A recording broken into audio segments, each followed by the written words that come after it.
Christina Chapin. Hey, my name is Christina Chapin, and I'm a special education teacher in the South Side of Chicago. And today I'm going to share with you the top 10 things you need to know to be an effective whole brain teaching instructor in special education. Before whole brain teaching, I was one of those special education teachers who used the clip chart, but I knew it was not an effective tool in order to engage the students' brains and emotions. After whole brain teaching, I found a comprehensive tool that allowed me to monitor positively behavior, increase engagement, and frankly, have a lot more fun. The struggles that I had previously were no more with whole brain teaching. The great thing about whole brain teaching, it's not just a behavior system or a behavior management system. It is a comprehensive system that goes from language arts, math, science, whatever subject you are teaching. And it also is a great cross-curricular curriculum that allows you to be able to engage yourself in all subject areas. The first thing is you need in whole brain teaching, number one, is that you need to get the attention of your class. However you say class, they answer yes. Class, class, yes, yes. Classy, class, class, class, yes, yes, yes. The 4 points of the whole brain teaching cycle is a circle. It just goes around and around. You go from one part, the attention getter, to the second part, mere words. So then you have their attention, you go to mere words. However you do mere words, they do it back to you. Class, class, yes, yes, mere words. You can also do a mirror check to see if they're paying attention by moving your hands in whatever position you want. So the first thing is the attention getter. Class, class, class, oh class, how's the class? This is a time for your personality and your creativity to come out so people can see how to engage the class. And you know your class. You're the expert for your class. You know what's going to reach them. You know where your comfort zone is. I always go out of my comfort zone, but there's a point that you know what's best for your class. The second thing is the brain engager.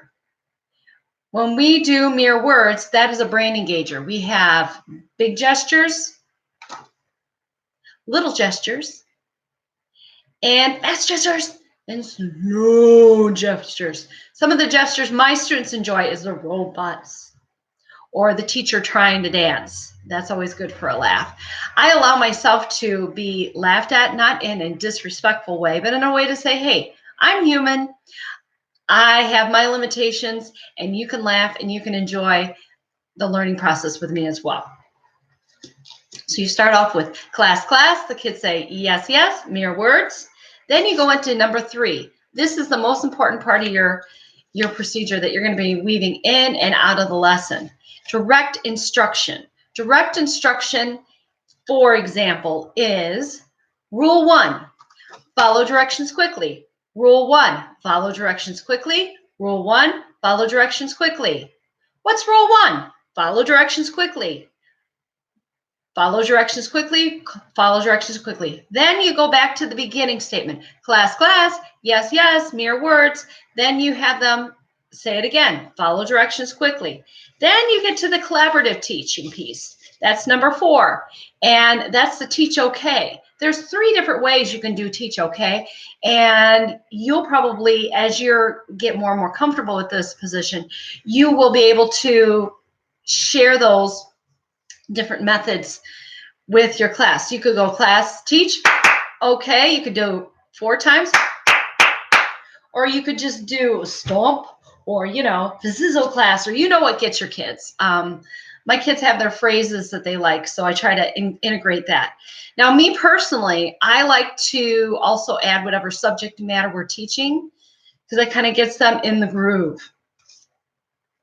So let's go through one more time with rules with a 4-step approach.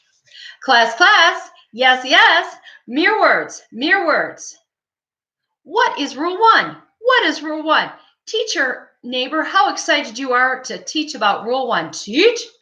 Okay, what is rule 1? What is rule 1? Classy, class, class, class, class, class. Yes, the yes, the yes, the yes. Mere words, mere words. What is rule 1? What is rule one? Rule one is follow directions quickly. Follow directions quickly. Follow directions quickly. Follow directions quickly. I want you to teach your neighbor what is rule one, and that is follow directions quickly. Toot. Okay. Rule one, follow directions quickly. Rule one, follow directions quickly. And you can continue that as long or as short as you need it. You can skip ahead. I love whole brain teaching in the fact that even though you have a specific plan in place, many times I'm seeing that I either need to back up the learning train or I can move ahead forward.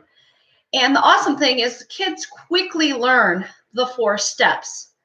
Again, the attention getter, the brain engager, the direct instruction, and the collaborative learning. They learn them, and then you take your kids who are formerly your biggest challenges, your class clowns, your beloved rascals, and they begin to be in charge. They feel an autonomy with the class, and they cease from becoming a behavior problem to a wonderful addition to your classroom. So I've talked about 1, 2, 3, and 4. Now I'm going to number 5. And we're going to be talking about the Super Improver Wall. The Super Improver Wall is a year-long class-wide system where you go all the way from Turtle all the way to Peregrine Falcon. And when you get to Peregrine Falcon, you can have the kids even go higher. There's points and they can earn stars, not for achievement, but for improvement. And I have found that my beloved Rackles are the ones that usually rack up the points the fastest because they have the most to improve upon.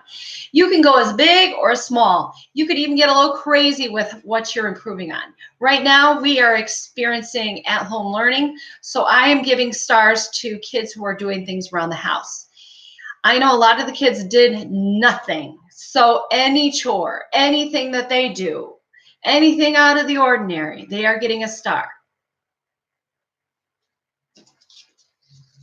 Number six is the rules. The rules are the foundation of our classroom. They are measurable and they are a great accent to add to any part of the day. I personally practice the rules 5 times a day or more with my students. We get creative. Sometimes I lead, sometimes they lead. Rules are just a lot of fun. For example, we have rule 1, follow directions quickly. Rule 1, follow directions quickly. Rule 1, follow directions quickly. Rule 2, raise your hand for permission to speak. Raise your hand for permission to speak. Rule 3, raise your hand. I'm so cool. Raise your hand for permission to leave your seat. Rule 4, make smart choices. And then rule 5, keep your dear learning communities happy. Diamond rule, keep your eyes on the target, please. One thing I love about the number 7 that I'm talking about is the brainies. The brainies work the limbic system. They work the motor system. They work the visual system. For example, a brainy could be capital letter, comma, zoop, and mark. I actually have the students make oral sentences grammatically correct before they put them on paper. Some of my students, since I teach special education, will need someone to compose those sentences for them. As the year goes on, I plan on using even more experiences of cross-curricular. For example, I've done assignments where I've been able to, and you know, as a special education teacher, it's really a challenge to find appropriate grades. Also, grades that can go across the curriculum. Something that you can put in language arts, something you can put in social studies, something you can do in reading. And I even had an assignment where I was able to cover 5 cross-curricular scores with just one assignment. The next thing is, after oral sentences, is Power Picks. Power Picks are available for kindergarten through 3rd grade. They do have some floating around in middle school, but they're primary, ELA, and math. Now, because I teach special education and I teach in another state other than California, I have a ELA Power Picks wall for all the Power Picks I plan on covering during my school year, a math, and we frequently use it to review and to learn new power picks. Also, it's effective in the fact that if you use multiple skills, you can put up multiple grade levels, whatever works for your class. For example, right now I'm learning about nouns. Nouns are person, place, thing, or an animal. I have bunnies, so that's why the animal's that way.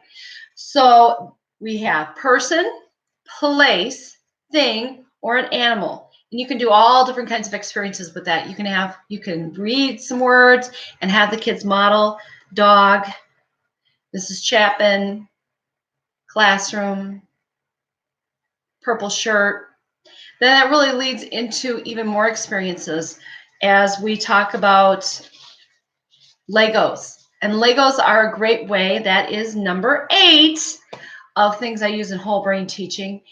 And I use Legos to make oral sentences. It's in a fun way. I have Lego people that describes nouns. Then I use for my Legos specific colors for specific parts of speech. I found with special education, it just works better that way. For example, I use yellow for nouns. I use for green, I use verbs, active and passive. And I use adjectives, I use red. I found by specifically doing the colors, it brings more clarity and more clarity and more uniformity with that as well. I also, when I have them write, I have them write with green for verbs, underline the verbs in green, underline the nouns in yellow, and underline the adjectives in red. It just really adds to the uniform. Then there's the character education program. Can be used with all the components of whole brain teaching or just by itself. I love the character ed program because within 30 seconds, you can distinguish whether or not the children have understood what they're learning, and also be able to integrate character education in and out of the classroom. For example, Mondays are Alpha Hawk Mondays or Glorious Kindness. We talk about all the ways we can be kind. Tuesday is Positive Leadership. What are ways we can be positive leaders? What way are we negative leaders? Wednesday is Selfless Creativity. Then Thursday is Invincible Grit, my personal favorite. And Friday is Brainy Creativity. Now we are to the bonus ones. I have 3 bonus ones for you. So it's actually 13. Unfortunately, I already had established. So 11 is super speed. I use super speed math in my classroom. The great thing about super speed is there's downloads that are on the website, and you can assess in a very small amount of time the progress that students are making. For example, I'm showing you this example. I have a student that is working on just identifying numbers and identifying letters. I can, in a real short amount of time, have them read across the page. If they don't know it, then they stay where they're at. Then they can slowly move down and practice. It's not my only way that I work on letters and numbers during the day, but it's a way that I can visually show people the progress that he or she is making. Number 12 is the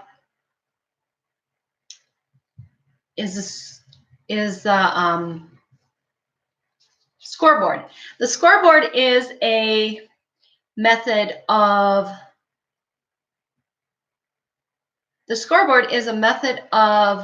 learning positive behavior, and it just helps take the attention away from the rascal, and it puts the attention on the whole class as a whole. You have 2 The scoreboard is divided up into two sections. We have turtles on one side, wolves on the other, and the turtles are behavior that you want to address. The wolves are the behavior that you want to work on, but maybe you're turtles are behavior that you want to improve upon. Wolves are behavior that you want to address. So